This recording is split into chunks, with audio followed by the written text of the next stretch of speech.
रौनक जी, जब आप चुनाव लड़ रहे थे उस समय आपका एक बहुत बड़ा मुद्दा था। मुद्दा ये था कि जो कॉलेज है उसमें एसी नहीं है। मुद्दा ये था कि पानी जो है वो सही नहीं है। मुद्दा ये था कि वाईफाई नहीं लगा हुआ है।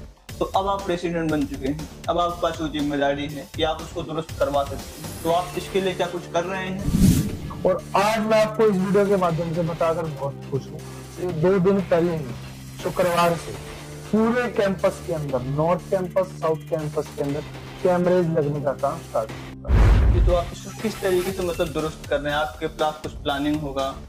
तो प्लानिंग मॉडल ये है, अभी हमने पब्लिक बहरी नहीं है, पब्लिक देख सकती है, पब्लिक अंधी भी नहीं है।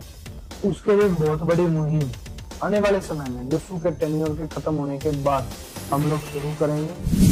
रौनक जी, हम देखते हैं कि जब डीयू का इलेक्शन होता है तो अपने आप में जो है काफी चुनौतीपूर्ण होता है। तो आपके लिए डीयू का इलेक्शन कितना चुनौतीपूर्ण रहा? दिल्ली विश्वविद्यालय के पास जगह की और फंड्स की कमी नहीं है। दिल्ली विश्वविद्यालय में कमी है तो काम कराने वाले लोगों की। रौनक जी, जब आप ये चुनाव लड़ रहे थे तो उस टाइम आपने इंफ्रास्ट्रक्चर को लेकर काफी आवाज उठाई थी। तो हम चाहेंगे कि आप जो इंफ्रास्ट्रक्चर, क्योंकि अपने आप में बहुत बड़ा टर्म होता है, तो आप ये बताएं कि किस इंफ्रास्ट्रक्चर के बारे में आप बात कर रहे थे और आप कैसे उसे सही कर रहे हैं, कैसे आप उसे दुरुस्त कर रहे हैं? स्टार्ट करेंगे और नहीं करेंगे तो हम तो रोडों पर पहले भी थे और आगे भी रोडों पर रहेंगे। रौनक जी, आपने एक लीगल टीम बनाई हुई है जो कि छात्रों को अगर कोई समस्या होती है तो उसको जो है उजागर करता है। तो जो लीगल टीम है उससे आप मतलब क्या करना चाहते हैं? मतलब आप फ्यूचर में उसके लिए क्या प्लानिंग करके? लीगल टीम किसी भी कॉलेज में जब प्रशासन बहरा हो जाता है। एक सवाल ये है कि जो स्टूडेंट डीयू में पढ़ाई कर रहे हैं और मतलब उनको जॉब लगाने के लिए, उनको इंटर्नशिप दिलाने के लिए आप लोग कुछ वर्क कर रहे हैं कि नहीं कर रहे हैं? दोस्तों, अगर आप भी 2026 में यूपीएससी एग्जाम के लिए प्लान कर रहे हैं तो आपके लिए है गोल्डन अपॉर्चुनिटी। 2.5 करोड़ के स्कॉलरशिप पूल के साथ पीडब्ल्यू ओनली आईएएस लेकर आया है इंडिया के यूपीएससी एस्पिरेंट के लिए नेशनल स्कॉलरशिप टेस्ट, जिसका कि उन्होंने नेम दिया है यूपीएससी जनसाइट 2025। अगर आप इस एग्जाम को देते हैं तो आप जीत सकते हैं अप टू 90% तक का स्कॉलरशिप। साथ साथ UPSC joining kit, UPSC essential kit, UPSC welcome kit और भी बहुत सारे एक्साइटिंग रिवार्ड्स। अगर हम बात करें डेट की तो 23 मार्च को ये एग्जाम कंडक्ट कराया जाने वाला है, यानी कि अपकमिंग संडे। आप इसके लिए ऑफलाइन और ऑनलाइन दोनों मोड में एग्जाम दे सकते हैं। ऑफलाइन में आप करोल बाग, मुखर्जी नगर, जयपुर, इंदौर, लखनऊ, प्रयागराज और पटना के सेंटर पे अटेम्प्ट कर सकते हैं। अगर हम बात करें टाइमिंग की तो टाइमिंग 11 AM से 12 PM तक की रहने वाली, यानी कि दोपहर के 11 बजे से 12 बजे के बीच में ये एग्जाम कंडक्ट कराया जाएगा। तो रजिस्ट्रेशन लिंक मैं डिस्क्रिप्शन बॉक्स में दे दे रहा हूँ, आप यहाँ से जाकर तुरंत रजिस्टर करें क्योंकि सीट लिमिटेड है। जय हिंद दोस्तों, आज के इस खास पॉडकास्ट में आप सबका स्वागत है। दोस्तों, आज के इस पॉडकास्ट में हमारे साथ एक खास मेहमान हैं, एक ऐसे मेहमान जिनके समर्थन और योगदान ने दिल्ली विश्वविद्यालय के छात्रों के लिए एक नया आयाम स्थापित किया है। हमारे साथ हैं श्री रौनक खत्री जी, जो कि दिल्ली विश्वविद्यालय के वर्तमान अध्यक्ष हैं और छात्रों के बीच मास्टरमाइंड के नाम से भी लोकप्रिय हैं, जो कि निश्चित तौर पर इनके द्वारा किए गए छात्र हित के कार्यों की वजह से संभव हो पाया है। रौनक जी ने अपने वर्तमान कार्यकाल के दौरान कई छात्र हितैषी कार्य किए हैं, जो कि निश्चित तौर पर दिल्ली विश्वविद्यालय के लिए भी काफी गर्व की बात है। इनकी नेतृत्व क्षमता, छात्रों की समस्याओं को सुलझाने के लिए इनकी अनूठी सोच और दिल्ली विश्वविद्यालय को और बेहतर बनाने के लिए इनका लगातार जो कार्य है वो काफी सराहनीय है। तो आज की इस वीडियो में हम इनसे इनके अनुभव, दिल्ली विश्वविद्यालय के लिए इनकी भविष्य की सोच और जो छात्रों के लिए कार्य कर रहे हैं उनके बारे में विस्तार में चर्चा करेंगे। तो चलिए, आपको ज्यादा कीमती समय न लेते हुए हम रौनक जी के साथ अपनी बातचीत को आरंभ करते हैं। तो सबसे पहले रौनक जी, आपको बहुत बहुत धन्यवाद कि आपने अपना बहुमूल्य समय दिया। बहुत बहुत शुक्रिया आपके चैनल का। जी रौनक जी, हम सबसे पहले चाहेंगे कि आप अपने बारे में थोड़ा हम सबको शॉर्ट में परिचय दे दें। एक आम छात्र जो स्टूडेंट हित के लिए काम करता है और आगे भी करता रहेगा, चाहे स्टूडेंट हित की बात हो चाहे राष्ट्र हित की बात हो, रौनक खत्री आपको खड़ा मिलेगा। यही मेरा इंट्रोडक्शन है। जी रौनक जी, हम चाहेंगे कि आप अपने जो आपका बेसिक एजुकेशनल बैकग्राउंड रहा, उसके बाद जब आप डीयू तक पहुंचे, थोड़ा आप उसके बारे में हम सबको अवगत करा दें। मेरी 12th डीएवी स्कूल नरेला से हुई, फिर उसके बाद मेरा खालसा कॉलेज में एडमिशन हुआ था। खालसा कॉलेज एडमिशन लेने के बाद फिर मैंने 15 से 20 दिन के बाद ही माइग्रेशन लिया स्वामी श्रद्धानंद कॉलेज में, क्योंकि वो मेरे घर के नजदीक था। फिर वहां से ग्रेजुएशन करने के बाद मैंने पोस्ट ग्रेजुएशन एलएलबी में फाइनल ईयर में मैं हूँ, फाइनल सेमेस्टर में मैं हूँ और अब यहाँ से एलएलबी कंप्लीट करूंगा और आगे चल के मास्टर्स और पीएचडी भी करेंगे। जी रौनक जी, जब आप ये चुनाव लड़ रहे थे, तो उस टाइम आपने इंफ्रास्ट्रक्चर को लेकर काफी आवाज उठाई थी। तो हम चाहेंगे कि आप जो इंफ्रास्ट्रक्चर, क्योंकि अपने आप में बहुत बड़ा टर्म होता है, तो आप ये बताएं कि किस इंफ्रास्ट्रक्चर के बारे में आप बात कर रहे थे और आप कैसे उसे सही कर रहे हैं, कैसे आप उसे दुरुस्त कर रहे हैं। इंफ्रास्ट्रक्चर, जिस क्लास में बच्चा बैठ के पढ़ाई कर रहा है, वो बेंचेस, वे बोर्ड, साथ ही साथ जिस वॉशरूम में जाकर स्टूडेंट एक अच्छी क्लीनिनेस डिजर्व करता है, अच्छे वॉशरूम। तीसरा, अच्छा पीने का पानी, जो क्लास के दौरान भी, क्लास खत्म होने के बाद भी जो बच्चा पीता है। इन सुविधाओं के लिए हम लोग सबसे पहले कार्यरत हैं और इस पे काम कर रहे हैं। जी, तो आप इसको किस तरीके से मतलब दुरुस्त कर रहे हैं? आपके पास कुछ प्लानिंग होगा? तो प्लानिंग मॉडल ये है, अभी हमने वेरियस सेल्स इंट्रोड्यूस करे हैं। हर प्रिंसिपल को लेटर इशू करें अपनी तरफ से, आरटीआई इशू करिए कि फंड्स का यूटिलाइजेशन कहाँ हो रहा है। लेटर्स के बाद अब हमारी कॉलेज विजिट स्टार्ट हो चुकी है। कॉलेज विजिट में हम लोग जो जो समस्याएं हैं उनको प्रशासन से अवगत कराकर उसका जल्द से जल्द समाधान कराने का हमारा प्रयास रहेगा। रौनक जी, जब हम आपके ऊपर रिसर्च कर रहे हैं तो उस वक्त हमने जो है एक पोस्ट डाला जिसमें हमने स्टूडेंट से जो है उनके समस्याओं को लेकर पूछा था। उसके अंदर हमें एक कमेंट मिला। एक कमेंट ये मिला कि जो स्टूडेंट बाहर से आए हुए हैं उनका यहाँ पे रहने का खर्चा बहुत आ रहा है। तो क्या दिल्ली विश्वविद्यालय के पास उनको, स्टूडेंट को रोकने के लिए कोई जगह नहीं है, या फिर क्या उसके ऊपर कुछ प्लानिंग की जा रही है? दिल्ली विश्वविद्यालय के पास जगह की और फंड्स की कमी नहीं है। दिल्ली विश्वविद्यालय में कमी है तो काम कराने वाले लोगों की। काम कराने के लिए हम लोग प्रयासरत है। हमने नए, पहले जो पुराने हॉस्टल्स हैं उनके कमरे बंद पड़े हैं, वो खुलवाने के लिए हमने काम करा। रेनोवेशन का उनका काम स्टार्ट हो चुका है। जल्द ही वो कमरे खुल जाएंगे, वहां से वैकेंसीज बढ़ेंगी, सीट्स बढ़ेंगी हॉस्टल्स की। उसके बाद नए हॉस्टल की हमारी डिमांड रहेगी। डिमांड हर साल से रहती है यहाँ पर। हम लोग इस साल कोशिश ये है कि मिनिमम एक हॉस्टल तो हम लोग लॉन्च करा के जाए, और हर कॉलेज का अपना एक स्पेसिफिक हॉस्टल के लिए फंड मिनिस्ट्री से भी हम लोग रिक्वेस्ट करेंगे कि वो दे। प्रयास नहीं करता दिल्ली विश्वविद्यालय का स्टूडेंट यूनियन, प्रयास हम करेंगे। अब की बार उनको सफल होना ना होना वो स्टूडेंट्स के हाथ में और भगवान के हाथ में चीजें, प्रयास करना हमारा काम है। रौनक जी, एक और समस्या जो छात्रों को देखना होता है वो होता है सुरक्षा को लेकर। कई बार हम देखते हैं कि जो दिल्ली यूनिवर्सिटी के छात्र हैं उनको लोग अंदर जाके मार देते हैं, पर ये गलत है। तो आप इसके लिए मतलब क्या कर रहे हैं? छात्रों की सुरक्षा को आप किस तरीके से सुनिश्चित कर रहे हैं? सुरक्षा दिल्ली विश्वविद्यालय का सबसे बड़ा मुद्दा रहा आज तक का, और आज तक के इतिहास में आप इस बात को जानकर अवगत होंगे कि कॉलेज के अंदर भी कैमरेज नहीं है। बाहर रोड पे आप जाओगे वहां कैमरेज नहीं है। आज 2 महीने के अप्रोक्स हमें डूसू टेन्योर को हो चुका है, और हमारे बनने के 1 हफ्ते के बाद ही हमने इंजीनियरिंग डिपार्टमेंट को लेटर दिया था, वीसी सर को लेटर दिया था कि कैमरेज इंस्टॉल किए जाएं। और आज मैं आपको इस वीडियो के माध्यम से बताकर बहुत खुश हूं कि 2 दिन पहले ही शुक्रवार से पूरे कैंपस के अंदर, नॉर्थ कैंपस, साउथ कैंपस के अंदर कैमरेज लगने का काम स्टार्ट हो चुका है। और वो कैमरेज अच्छी क्वालिटी के होंगे, इंजीनियरिंग डिपार्टमेंट उसको लगवा रहा है, और जहां हम कहेंगे वहां वो कैमरे लगेंगे।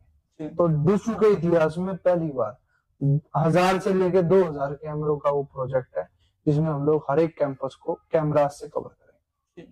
साथ ही साथ रहेगी सुरक्षा की बात, तो पुलिस से, डीसीपी से मैं रेगुलर टच में हूँ। पीसीआर वैन के लिए भी मैंने रेगुलर एसएचओ को बोला हुआ है, और रेगुलर मॉनिटरिंग भी चल रही है। जब नहीं होती है तो मेरी टीम उनको जाके बताकर भी आती है। तो हम लोग बहुत कंसर्न है सिक्योरिटी और सेफ्टी को लेकर, चाहे उसमें वुमेन सिक्योरिटी की बात हो, चाहे उसमें मेल सिक्योरिटी की बात हो। रौनक जी, हमने देखा कि आप एनवायरनमेंट को लेकर भी काफी जागरूक हैं। आप लगातार पेड़ लगवा रहे हैं। पिछली बार आपने 20 लगवाए थे, उस पर आप 200 लगवा रहे हैं। तो इस तरीके से कार्य जो आपका सराहनीय है। तो हम जानना चाहेंगे कि आप फ्यूचर में और मतलब एनवायरनमेंट को लेकर क्या क्या प्लानिंग कर रहे हैं? एनवायरनमेंट दिल्ली विश्वविद्यालय का ही नहीं, पूरे दिल्ली का और नॉर्थ इंडिया का सबसे बड़ा मुद्दा है जी। जिस एक्यूआई में हम सांस ले रहे हैं, उस एक्यूआई में सांस लेने का मतलब हम जहर अपने अंदर घोल रहे हैं बॉडी के, और उस जहर को घोलने के लिए हमें सरकारों की आंखें और आंख कान खोलने पड़ेंगे जी। कि पब्लिक बहरी नहीं है, पब्लिक देख सकती है, पब्लिक अंधी भी नहीं है। उसके लिए बहुत बड़ी मुहिम आने वाले समय में डूसू के टेन्योर के खत्म होने के बाद हम लोग शुरू करेंगे, और निश्चित तौर पर पोल्यूशन की जो समस्या है पूरे नॉर्थ इंडिया के अंदर, उसको एक बड़े लेवल की मुहिम हम लोग लॉन्च करेंगे जी।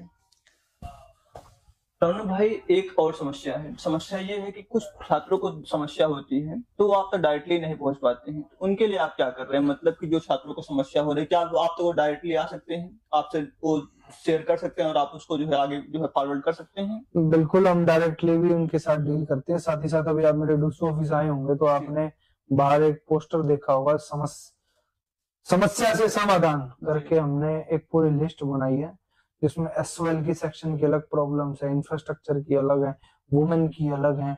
हर एक चीज का अपना एक प्रॉब्लम सॉल्यूशन, एक नंबर हमने हेल्पलाइन जारी की हुई है जो स्टूडेंट बात कर सकते हैं। आज तक के इतिहास में कभी नहीं हुआ ऐसा। कोई मतलब ही नहीं है स्टूडेंट की 10 समस्याएं 10 बिखरी रहती हैं, टेन्योर कब खत्म हो जाता है पता ही नहीं चलता। प्रेसिडेंट समस्याओं से ही घिरा रहता है। तो उस समस्याओं के लिए हमने अलग टीम बनाई है, वर्किंग की अलग टीम बनाई है। तो पहली बार ऐसा देखने को मिला है। रौनक जी, हम देखते हैं कि जब डीयू का इलेक्शन होता है तो अपने आप में जो है काफी चुनौतीपूर्ण होता है। तो आपके लिए डीयू का इलेक्शन कितना चुनौतीपूर्ण रहा? चुनौतीपूर्ण निश्चित तौर पर रहा। पूरे दिल्ली का सीएम और दिल्ली विश्वविद्यालय का अध्यक्ष बराबर का चुनाव लड़ते हैं, क्योंकि पूरा दिल्ली वो कवर करते हैं, पूरा दिल्ली हम कवर करते हैं। सातों लोकसभा सांसद के बराबर का चुनाव मैं इसको मानता हूँ, दिल्ली विश्वविद्यालय के चुनाव। तो कहीं ना कहीं चुनौतीपूर्ण तो था ही, और उस चुनौती को जीत कर हम लोग आज आपके सामने बैठे हैं। रौनक जी, आपने एक लीगल टीम बनाई हुई है जो कि छात्रों को अगर कोई समस्या होती है तो उसको जो है उजागर करता है। तो जो लीगल टीम है उससे आप मतलब क्या करना चाहते हैं? मतलब आप फ्यूचर में उसके लिए क्या प्लानिंग करके? लीगल टीम किसी भी कॉलेज में जब प्रशासन बहरा हो जाता है, छात्रों की आवाज को सुनना बंद कर देता है एप्लीकेशन देने के बाद भी, तो लीगल टीम वहां काम करेगी। लीगल टीम हाई कोर्ट में केस करने के लिए काम करेगी। लीगल टीम स्टूडेंट को उनकी हक की आवाज दिलाने के लिए काम करेगी। लीगल टीम एक बैक सपोर्ट स्टूडेंट्स को देगी जो स्टूडेंट्स को जरूरत थी। और आज तक ये भी कभी नहीं हुआ था कि लीगल टीम हो जो स्टूडेंट्स का केस दिल्ली हाई कोर्ट में लड़े, तो उसके लिए हम लड़ेंगे। रौनक जी, जब आप चुनाव लड़ रहे थे उस समय आपका एक बहुत बड़ा मुद्दा था। मुद्दा ये था कि जो कॉलेज है उसमें एसी नहीं है। मुद्दा ये था कि पानी जो है वो सही नहीं है। मुद्दा ये था कि वाईफाई नहीं लगा हुआ है। तो अब आप प्रेसिडेंट बन चुके हैं, अब आपके पास वो जिम्मेदारी है कि आप उसको दुरुस्त करवा सकते हैं। तो आप इसके लिए क्या कुछ कर रहे हैं? 2 दिन पहले मैं वीसी सर से मिला हूँ, मेरी मीटिंग हुई है एसी के मुद्दे को लेकर। उन्होंने कहा कि रेकरिंग कॉस्ट ज्यादा है एसी की। मैंने कहा आप सोलर पैनल इंस्टॉल कीजिए ताकि आपकी रेकरिंग कॉस्ट खत्म हो। तो उन्होंने एक कमेटी बनाने का कहा है कि 1 हफ्ते के अंदर हम एक कमेटी बनाएंगे जो इसको ओवरलुक करेगी, बजट निकाल के देगी हमें कितना बजट सारे कॉलेजेस में एसी लगाने पर खर्च होगा। उसके बाद बजट निकलने, एस्टिमेट निकलने के बाद एसी का काम वीसी सर ने आश्वासन दिया है कि वो स्टार्ट करेंगे। और नहीं करेंगे तो हम तो रोडों पर पहले भी थे और आगे भी रोडों पर रहेंगे। बिल्कुल बिल्कुल।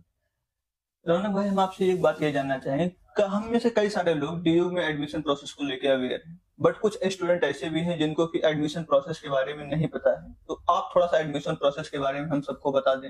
एडमिशन प्रोसेस बड़ा स्ट्रीमलाइन रहा अभी तक डीयू में, और थोड़ा कंफ्यूजन भरा भी रहा है। तो उसके लिए हम डूसू की तरफ से भी हेल्पलाइन जारी करेंगे जैसे यूजी एडमिशन स्टार्ट होंगे, क्योंकि मेजर प्रॉब्लम यूजी एडमिशन में ही आती है। यूजी एडमिशन में कहीं ना कहीं स्टूडेंट्स को फिर भी पता रहता है। तो यूजी एडमिशन जैसे ही आएंगे सबसे पहले डूसू की हेल्पलाइन आपको दिल्ली विश्वविद्यालय के प्रेसिडेंट ऑफिस से ही देखने को मिलेगी। एक और चीज है कि इंटरनेशनल स्टूडेंट भी जो है अब डीयू में एडमिशन ले सकते हैं, तो उसके लिए क्या प्रोसेस है? इंटरनेशनल स्टूडेंट्स के लिए अपना एक पोर्टल बना रखा है डीयू ने इंटरनेशनल स्टूडेंट्स के नाम से, जिसमें स्टूडेंट्स अप्लाई कर सकते हैं और पूरा ऑनलाइन पोर्टल है वो। तो काफी सुविधा है उनके लिए भी। इंटरनेशनल गेस्ट हॉस्टल भी है पीछे। जी। कई बार जब हम एडमिशन के लिए अप्लाई करते हैं उस वक्त हमें कुछ दिक्कत आता है, एडमिशन के बाद हमें कुछ समस्या आता है, तो उसके लिए आप क्या मतलब कर रहे हैं? हम अपनी टीम बनाएंगे उसके लिए, एडमिशन की जो समस्या होगी उसको समाधान कराएंगे। पिछले साल तो हम प्रेसिडेंट भी नहीं थे जब भी हमारी टीम एक्टिव थी। कोई अध्यक्ष आपको देखने को नहीं मिलता वहाँ एडमिशन ब्रांच में। मैं खड़ा था वहाँ, मेरी टीम खड़ी थी वहाँ। जो बच्चे एडमिशन से जूझ रहे थे उनका समाधान करा के दिया बिना किसी पद पे होते हुए। जी। आपके द्वारा एक और कार्य बहुत मुझे अच्छा लगा जो कि मैं और लोगों को भी बताना चाहूंगा। आपने एक फ्री डिजिटल लाइब्रेरी, मतलब फ्री ओपन लाइब्रेरी स्टार्ट की है। बिल्कुल। तो आप थोड़ा सा फ्री ओपन लाइब्रेरी के बारे में बताएं, उसका लोकेशन बताएं ताकि स्टूडेंट अवेयर रहें। Free open library north campus में डूसू ऑफिस के पीछे आपको देखने को मिलेगी। उसमें कोई भी स्टूडेंट किताबें दान कर सकता है, किताबें ले सकता है, कोई शुल्क आपको देने की जरूरत नहीं है। और मैं ऐसे इनिशिएटिव को अब साउथ कैंपस में भी हमारी कोशिश है कि जो सोसाइटी जिनको टाई अप करके लॉन्च करना चाहें तो वहां भी हम लोग उनकी मदद करेंगे ताकि दोनों कैंपस में साइमल्टेनियसली ये चलता रहे। जी। अभी आप जो है डीयू के प्रेसिडेंट हैं, तो आप सारा डिसीजन अकेले लेते हैं कि उसके बीच में जो है आप स्टूडेंट से भी मतलब लेते हैं हेल्प की, मतलब इस पे क्या करना चाहिए क्या नहीं करना चाहिए, जो क्या प्लानिंग? हमने जो टीम बनाई है जी, उस टीम से हम लोग सलाह लेते हैं। एडवाइजरी बॉडी है हमारी वो, जो हमें एडवाइस करती है कि कैसे हमें वर्किंग करनी है। इंडिविजुअल डिसीजन सुपरवाइजर का नहीं होता है, हमेशा टीम का डिसीजन होता है। एक और सवाल हमारा आपसे है, ये अंतिम सवाल है, इसके बाद हम जो है बातचीत को अंत करेंगे। एक सवाल ये है कि जो स्टूडेंट डीयू में पढ़ाई कर रहे हैं और मतलब उनको जॉब लगाने के लिए, उनको इंटर्नशिप दिलाने के लिए आप लोग कुछ वर्क कर रहे हैं कि नहीं कर रहे हैं? प्लेसमेंट सेल अभी एक हफ्ते पहले ही हमने स्टार्ट की है। जी, स्टार्ट इन द सेंस उसकी कमेटी बनाई है, वो लोग वर्किंग चेक करेंगे हर प्लेसमेंट हर कॉलेज की, तो उसकी हम लोग लॉन्चिंग करेंगे। उनका फिर अपना अलग वर्क प्लेसमेंट सेल का चलेगा। रौनक जी, आपने अपना बहुमूल्य समय दिया, इसके लिए आपको दोबारा से बहुत बहुत धन्यवाद। हमें आपका कार्य काफी अच्छा लग रहा है। हम चाहेंगे कि आप अगर ऐसे ही कार्य करते रहें तो आप भारत के सर्वोच्चतम स्थान तक पहुंचे। तो दोस्तों, आज की इस वीडियो में हमने रौनक जी से डीयू से रिलेटेड काफी चीजों पर डिस्कस किया है। उम्मीद करता हूं कि आपको भी काफी जानकारी मिली होगी डीयू से रिलेटेड, क्योंकि ये खुद प्रेसिडेंट हैं और ये आपको उसके बारे में अवेयर करा रहे हैं, किस तरीके से सिक्योरिटी मेंटेन कर रहे हैं, किस तरीके से डीयू के इंफ्रास्ट्रक्चर को लेके ये आगे कार्य कर रहे हैं। तो आपको ये वीडियो कैसा लगा? अगर आपके मन में कुछ डाउट है तो आप कमेंट बॉक्स के अंदर पूछ सकते हैं, हम कोशिश करेंगे कि उसका टाइमली रिप्लाई दे पाए। तो दोस्तों, मिलते हैं नेक्स्ट वीडियो में, तब तक के लिए धन्यवाद।